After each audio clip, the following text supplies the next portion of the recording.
नहीं कर्ण नहीं बोल नहीं दीजिए। नहीं नहीं नहीं चक्रव्यूह भेदा भेदा जिस अर्जुन के अभिमन्यु। बेटे अभिमन्यु अभिमन्यु तो मैंने अभिमन्यु की संज्ञा दी थी दोपहर में कि वो हम्म उनको अभिमन्यु बना दिया गया है। अब वो किसके हम्म अभिमन्यु साबित होंगे ये तो वक्त बताएगा। मैं आपको लेकिन बता देता हूँ राधे जी, उन्होंने मैं आपको अपना एनालिसिस बता देता चक्रव्यूह हूँ। का राधे चक्रव्यूह जी, भेद तो दिया है लेकिन राधे उसमें जी, फंस गए हैं। रिजल्ट उनके पास भी मुझे राधे कोई जी, लग नहीं रहा है। जी राधे जी, मैं जी अपना एनालिसिस बता देता हूँ आपको। जी बताइए। बेसिकली चूंकि राजस्थान की जनता दूसरी बार रिपीट करने से तो रही कांग्रेस को, क्योंकि वहां रिवाज है। ठीक है, अब क्या खेल है कि खुद ही एक विपक्ष तैयार करो ताकि एंटी इनकम्बेंसी के वोट बीजेपी के पक्ष में ना जाए। वो सचिन पायलट जी के थ्रू कहीं और आ जाए या तो सचिन पायलट जी के जिम्मे रहें कहीं। ये बहुत बहुत बड़ा मामला है और ये खेल मुझे लगता है ये ऊपर तक सबको पता है और इसलिए ये रस्साकशी या नूरा कुश्ती चल रही है। वरना ऐसा कहीं होता है कि कोई इतना ज्यादा विद्रोह करे, पार्टी के बड़े बड़े पदाधिकारी आ जाएं और उसको कोई कुछ बोले नहीं या अपमानित होकर जाए। वो रंधावा जी को भी पता नहीं क्या क्या बोल दिया गया, या फिर माकन साहब को, इसको इसके पहले माकन साहब तो अशोक गहलोत जी से गुस्सा हो गए। क्या क्या हुआ यहाँ पे, तो ये सब पार्टी जान रही है और सब होने दे रही है क्योंकि वो खुद चाहती है कि यहाँ अपने में ही एक विपक्ष खड़ा कर लो ताकि इस विपक्ष को जनता सहयोग करे। एनीवे देखिए देखिए राजनीति की जो गोटियां हैं शतरंज के इसमें किस तरह से कौन सी गोटी कहाँ फिट होगी और किसकी सह और मात कैसे होगी ये सब जो है छद्म होता है। मैं आपकी बात से इनकार नहीं करता, मैं आपकी बात मान लेता हूं क्योंकि देखिए वापस सरकार रिपीट करने के लिए सारे साम दाम दंड भेद और जितने हथकंडे हैं सब अपनाए जाएंगे। तो ये राजनीति में ये नामुमकिन कुछ भी नहीं है। लेकिन मैं ये कह रहा हूं कि देखिए आप सचिन पायलट और अशोक गहलोत के इस झगड़े को शांत भी नहीं होने दिया जा रहा है। उसमें भी तो सीधा उसकी वजह क्या इंटरेस्ट है, है। जितना ज्यादा झगड़ा बढ़ेगा, जितना ज्यादा विक्टिम दिखेंगे सचिन जी, उतना ज्यादा समर्थन सचिन जी के पास रहेगा। ये रणनीति है क्योंकि वो एंटी इनकम्बेंसी के वोट अपने पास रखना चाहते हैं। देखिए एंटी इनकम्बेंसी की बात तब आए सोनी जी कि जब दूसरी पार्टी ने कुछ किया हो 4.5 साल के उसमें। आपको मैं बताऊं कि इनको बुला करके जैसा कि गहलोत साहब भी कह रहे थे कंफर्म नहीं है। अमित शाह जी ने बीजेपी के पदाधिकारियों को बुलाकर वहां डांटा है कि आप लोग क्या करते रहे 4.5 साल तक, किस मुद्दे पर चुनाव लड़ेंगे। आज की उसमें गहलोत साहब ने कहा ये साथ में कहा कि कंफर्म नहीं है लेकिन जहां तक समाचार हैं तो ये भविष्य बैठे हुए हैं। भविष्य ने कम से कम जब आती है वो कम जब से आती कम, है देखिए जब राधे जी, विपक्ष कुछ करता है, राधे जी, विपक्ष लगातार जो है बैटिंग राधे जी, करता है फ्रंट राधे फूट जी, पे आकर के। देखिए राधे आप जी, सुनिए भविष्य मेरी बैठे हुए बात। कम से कम नहीं तो उन्होंने 10 से ज्यादा एपिसोड बेरोजगारी वाले मुद्दे बना दिए होंगे। मैं गलत कह रहा हूँ भविष्य? नहीं बिल्कुल बिल्कुल बेरोजगारी को लेकर जिस तरीके से आवाज मुखर होती आई, पेपर लीक वाले मुद्दे पे कम से कम 15 एपिसोड बनाए होंगे। मैं ये निवेदन कर रहा हूं कि जब कोई टीम फ्रंट फुट पे आके बैटिंग करती है और रूलिंग पार्टी को यानी विपक्ष जब फ्रंट फुट पे बैटिंग कर रहा होता है और रूलिंग पार्टी को बैक फुट पे खेलने के लिए मजबूर कर देता है तब एंटी इनकम्बेंसी की बात आती है। लेकिन अब यहाँ तो कुछ है ही नहीं, 4.5 साल में कुछ हुआ ही नहीं। जरा मैं दो और खाता खुल जाए, नमीश जी का और अतेंद्र जी का खाता खुल जाए। बिल्कुल बिल्कुल जी, स्वागत। बिल्कुल अतेंद्र जी मैं आपके पास आ रहा हूं, उसके बाद नमीश जी मैं आपके पास आऊंगा। दोनों राज्यों को लेकर सर देखिए कॉन्फिडेंस तो बड़ा हाई है। राहुल गांधी बड़े कॉन्फिडेंस में कह रहे हैं, चर्चा ये भी चलने लगी कि देखिए उत्तर से दक्षिण की तो दक्षिण से उत्तर की तो उन्होंने यात्रा कर ली, अब पूर्व से पश्चिम की वो एक यात्रा करने वाले हैं। एमपी के भी कुछ जिले हो सकता है उसमें आए, कुछ एरिया आए। अब क्या रूट मैप होगा, हालांकि अनौपचारिक बातें हैं, अभी औपचारिक होने में हो सकता है थोड़ा समय लगे। लेकिन ये दावे के पीछे कितना इसको माना जाए, कॉन्फिडेंस के पीछे का आधार कितना मजबूत माना जाए सर? आपने कह दिया, मैंने पहले एक जिक्र कर दिया कि भाई देखिए थोड़ा सा अंदर खाने थोड़ी सी खींचतान की भी बात मध्य प्रदेश में तो है, और राजस्थान में तो सबके सामने है ही। हर हर महादेव। बड़ा लंबा समय हो गया, पत्रकारिता और राजनीति से थोड़ा सा जरा दूरी है, लेकिन भूपेंद्र जी मान नहीं रहे। जी उनके हाथ में मेरी कॉलर है और वो बताइए। घसीट के ही मानेंगे। नहीं क्या आपसे है, आपसे 2-3 बात दिखाते में आपको सुनना चाहते हैं हम, क्योंकि आप बहुत नहीं अच्छा देखिए, बोलते हैं। नहीं अच्छा तो बोलना ठीक है अब, लेकिन उसमें कोई उसका क्या कोई सार एनालिसिस तो करते निकलना चाहिए, कोई क्या मतलब तो एनालिसिस निकलना चाहिए। देखिए भूपेंद्र जी, मुख्य मुद्दा है कि राहुल गांधी जी जो है वो अपने कॉन्फिडेंस को लेकर बड़े जबरदस्त अंदाज में दिखाई दे रहे हैं, है ना। मैं समझता हूं कि राजनीति, क्रिकेट और स्टॉक मार्केट, इन तीनों जगहों पर कॉन्फिडेंस और ओवर कॉन्फिडेंस के बीच में ना बाल के बराबर की लाइन होती है। और कब नेताजी, खिलाड़ी और ट्रेडर ये बाल बराबर की लाइन क्रॉस करके ओवर कॉन्फिडेंस वाले पाले में चला जाता है, उसको खुद को पता नहीं चलता है। अब राहुल गांधी जी की बात करें, आपने तो खुद ही कहा कि राजस्थान में तो संभव नहीं है कि रिपीट हो, और अगर आप मध्य प्रदेश का हिसाब किताब देखें तो मुझे नहीं लगता कि कभी कांग्रेस को स्वीकार किया गया।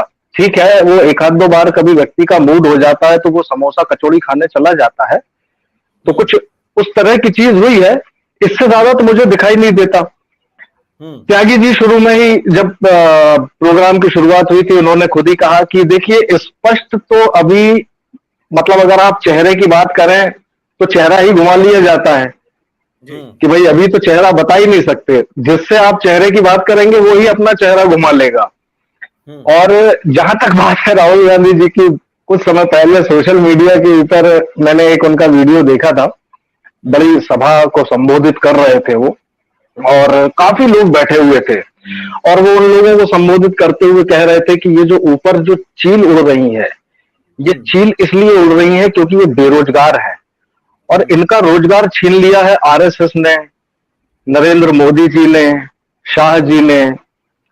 तो एक ऐसे व्यक्ति के दावे को आप कितना पुख्ता मानते हैं? अतिंदर जी, पूरा व्हाट्सएप कर्नाटक तो चला गया, लेकिन बहुत ध्यान से व्हाट्सएप यूनिवर्सिटी पे आपका एडमिशन हुआ है, पूरे तरीके से हुआ है, अच्छे से एडमिशन। कर्नाटक नहीं, अरे मुझे ऐसा लग रहा है, मुझे लगता है पीएचडी तक पहुंच गए हैं आप व्हाट्सएप यूनिवर्सिटी में। नहीं देखिए, उससे कोई दिक्कत नहीं है। आपने वो वाला वीडियो देखा है जिसमें नाली में पाइप डाल के गैस लगा के एक आदमी चाय बेच रहा है? नहीं, वो तो अभी नहीं देखा। लेकिन मैंने देखा वो वीडियो। मैंने वो वीडियो अच्छा, देखा है। वो व्हाट्सएप यूनिवर्सिटी में नहीं आता है सर, वो व्हाट्सएप यूनिवर्सिटी पे नहीं आता। नहीं, लेकिन मैं आपको बता रहा हूँ, मैंने वो वीडियो देखा है और वीडियो में सच्चाई भी है। किसमें? उस वीडियो में सच्चाई भी है सर हमने तो नहीं देखा। अच्छा, और वो रडार, दिल्ली में है, वो बारिश में रडार पकड़ में नहीं आता है, उसमें भी सच्चाई है। दिल्ली में है, वो दिल्ली में बेसिकली ये सारा गैस वाला मामला, उसमें भी हम जाएंगे नहीं। भाजपा आईटी सेल को बहुत अच्छे से जानते हैं, अगर इसमें सच्चाई होती तो अब तक वो वीडियो बाहर आ चुका होता। उस वीडियो को हम कम से कम एनडीटीवी गया था उसके पास। हाँ मैं नहीं सर, हाँ बिल्कुल, मेरा ट्विटर हैंडल मेंशन कर देता हूँ, आप भेजिएगा मुझे वो। पक्का। जी बिल्कुल। तो भूपेंद्र जी, ऐसा है कि इस कॉन्फिडेंस को ओवर कॉन्फिडेंस बनने में समय नहीं लगेगा मेरे हिसाब से। और कर्नाटक जो हम देखे नमीश जी, कर्नाटक गया है, लोग बोलते थे राहुल जी क्या जोड़ लेंगे, जोड़ के दिखा दिया। अब क्या कीजिएगा? हिमाचल गया है निश्चित। नमीश जी अनम्यूट कीजिए। कर्नाटक के चाहे कांग्रेस की झोली में आ गई हो, लेकिन वहां पे एक बड़ी चीज और बहुत बारीक बात को करना पड़ेगी। एक भी रैली राहुल गांधी ने करी, राहुल गांधी वहां पे क्या डीके शिव कुमार जी उसके पक्ष में करने के?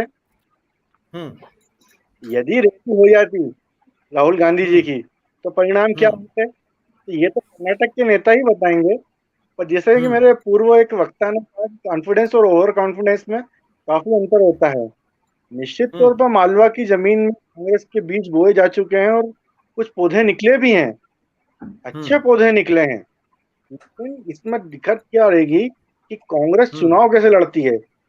मैं पिछली बार यदि देखा जाऊं तो मालवा की सीटों में 66 सीटों में 36 सीटें जो कांग्रेस ने जीती थी, उसमें एक थी कि सिर्फ फुटबॉल नहीं हुआ था, लेकिन 18 महीने की सरकार आने के बाद वो 1,80,000 बार जो सिर्फ फुटबॉल हुआ है वो अभी तक क्यू फिक्स से जुड़े नहीं है। अब वो जो क्यू फिक्स से जुड़े नहीं है तो चुनाव कैसे लड़ेंगे, वो गड्ढे कैसे भरे जाएंगे। ऊपर से महामहिम राहुल गांधी जी अगर यहाँ पे मध्य प्रदेश में आ गए चुनाव में रैली करने के लिए, कर्नाटक के तो परिणाम भूल जाओ आप। कर्नाटक के क्या देश के परिणाम 24 के परिणाम भूल जाओ आप। करे ना रैली एक आध बार मतलब आप बोलना चाह रहे हो कि राज्य के मुद्दे अलग होते हैं, केंद्र के मुद्दे अलग होते हैं, हालांकि वहाँ फैक्टर बहुत अलग भी था। भूपेन जी एक मिनट, हालांकि विकास यात्रा जो राहुल गांधी जी ने करी थी, जोड़ो यात्रा, मैं मार्च होने के नाते ये आपको दावे के साथ कह सकता हूँ, जो आदिवासी सीटें हैं और उन्हीं सीटों पे राहुल गांधी गए हैं, ये इफेक्ट जरूर भाजपा को डंट मारेगा।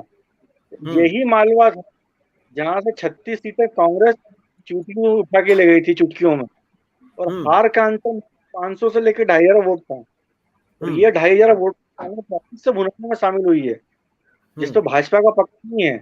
और इवन भाजपा के जितने संगठन है, गुर्जर संघ कह लो, विद्यार्थी परिषद कह लो, विश्व हिंदू परिषद कह लो, सामाजिक समरसता मंच कह लो, जागरण मंच कह लो, ये लोग वो जो आदिवासी और शेड्यूल वोटर है उस तक नहीं पहुंच पा रहे हैं। इसको आप बल्कि सत्ता का अभिमान कहिए, सत्ता का मलाई खाना कहिए। अभी क्या जो के नेता कार में घूमने लग गए ना, उन्हें जमीनी पकड़ का एहसास नहीं हो रहा है। ये बात सही है कि राहुल गांधी की विकास यात्रा में उस वोटर को बहुत कंसोलिडेशन जी आप कुछ कह रहे थे।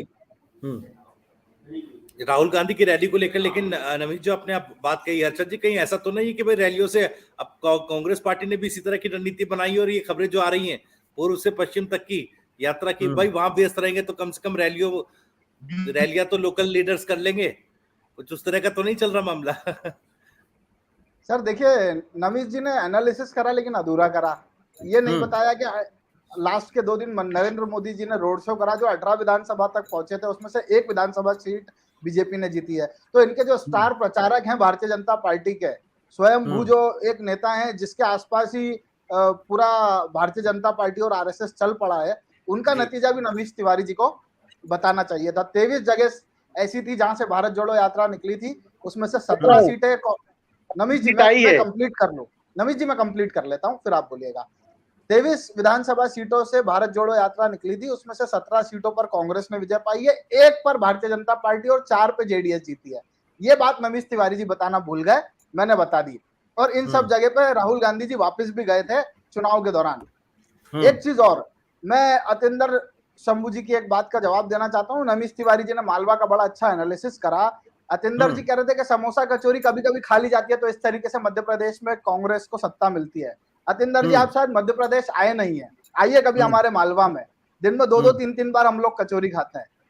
समझिए, आप जिस प्रदेश में रहते हैं वहां कचौरी कभी कभी खाई जाती होगी, हमारे यहाँ डेली नाश्ते में पोहा, कचौरी और जलेबी खाई जाती है। तो मध्य प्रदेश में इस बार जनता ने उतना ही फ्रिक्वेंटली, जितना फ्रिक्वेंटली समोसा कचौरी खाया जाता है ना, आप कह रहे थे कि कभी कभी जैसे समोसा कचौरी खाया जाता है वैसे सत्ता मिलती है, मध्य प्रदेश की स्थिति नहीं है। मध्य प्रदेश में 93 में दिग्विजय सिंह जी की सरकार आई थी, 98 में रिपीट हुई थी, 2018 में हमें बहुत अच्छा बहुमत मिल गया था। हमारी कुछ कमी रही, हमारे कुछ गद्दार लोग हमारे साथ नहीं रह पाए, जो आइडियोलॉजी। हर्षद जी कहाँ चले गए मंगल ग्रह? मैं आपको बताऊं कहाँ चले गए। आपकी जो कमी थी ना, एक जोक चलता था मध्य प्रदेश में, अगर कोई व्यक्ति कार में सो रहा हो और उसको एकदम से नींद खुल जाए, उसकी नींद खुलती थी गड्ढे में हिचकोले खाने से। लोग बोलते थे दिग्विजय सिंह की सरकार है, लोग बोलते थे। भूपेंद्र जी, मैं उनको बताना चाह रहा था कि मैं मध्य प्रदेश में ही रहता हूं, लेकिन उससे पहले ही वो जो है वो गायब हो गए। वो शंभू, हाँ, शिवम जी कुछ बोलना चाह रहे हैं। शिवम जी वो आएंगे। माइक अनम्यूट कर लीजिए जी, बोलिए।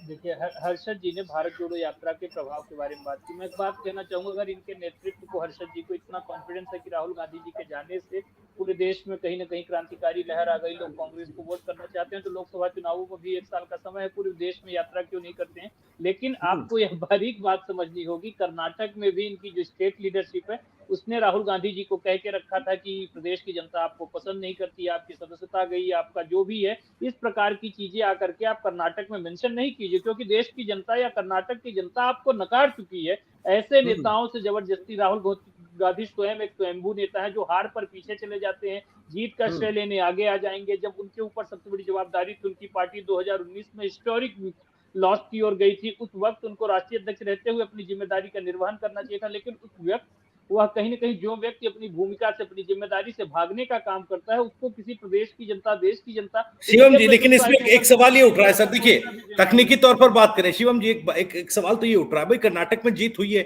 136 सीट मिली है, अब राहुल गांधी कह रहे हैं इंटरनल असेसमेंट हमने करा लिया। अब देखिए राजस्थान को लेकर तो कोई दावा नहीं किया ना, राजस्थान को लेकर तो अभी ये पता नहीं चल पा रहा है कि बैठक में हो क्या रहा है, मुलाकात कौन कौन कर रहा है, कोई जानकारी सामने नहीं आ रही। लेकिन मध्य प्रदेश को लेकर तो खुलकर सामने आए राहुल गांधी। कमलनाथ साहब प्रेस कॉन्फ्रेंस कर रहे थे, उसके बीच में 5 मिनट का समय लिया राहुल गांधी ने और कहा देखिए ऐसा होगा। भाई 18 सालों के एंटी इनकम्बेंसी, कर्नाटक की जीत का नैरेटिव, ये तमाम चीजें तो को देख रहे होंगे ना, वो भी तो आंक रहे होंगे कि कहीं ना कहीं थोड़ा फायदा जो है कांग्रेस पार्टी ले सकती है यहाँ पर।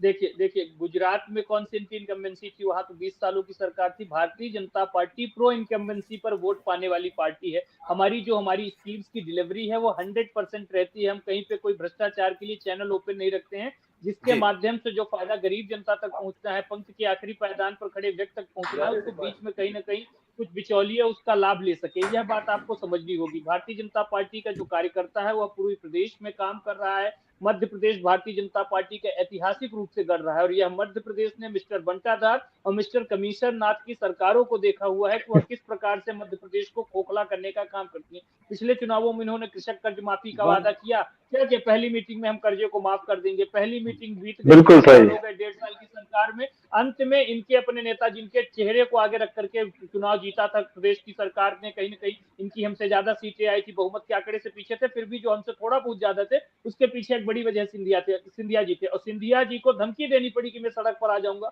और जब इनकी सरकार ने उसके बावजूद भी कोई एक्शन नहीं लिया तो सिंधिया जी ने क्या किया, दल का त्याग कर दिया, तिरस्कार कर दिया। ये 150 का डेटा जो मेरा जवाब रह गया था, मुझे मौका नॉर्मल नहीं है, लेकिन अगर वो बोल रहे हैं तो क्या या तो वो आपको कॉन्फिडेंस लाने के लिए बोल रहे हैं, या फिर कुछ और मामला है। देखिए राहुल गांधी जैसा अनसीरियस पॉलिटिशियन हमारा कॉन्फिडेंस नहीं हिला सकता। हमारे कार्यकर्ता जमीन से लेकर के रिपोर्ट आते हैं, जमीन पर वह काम करते हैं, उनको जमीन की हकीकत का मालूम रहता है। तो हमारा असेसमेंट हमको है कि हम किस स्थिति तक है। हमारा तो नारा है कि हमको 200 का लक्ष्य। हर्षद जी, ये कॉन्फिडेंस के पीछे क्या है? एक और महत्वपूर्ण बात मैं थोड़ा सा ऐड करना चाहूंगा। राहुल गांधी जी या कांग्रेस पार्टी सत्ता लोलुप लोगों का एक दल है। इनकी एकमात्र उद्देश्य है किसी प्रकार से सत्ता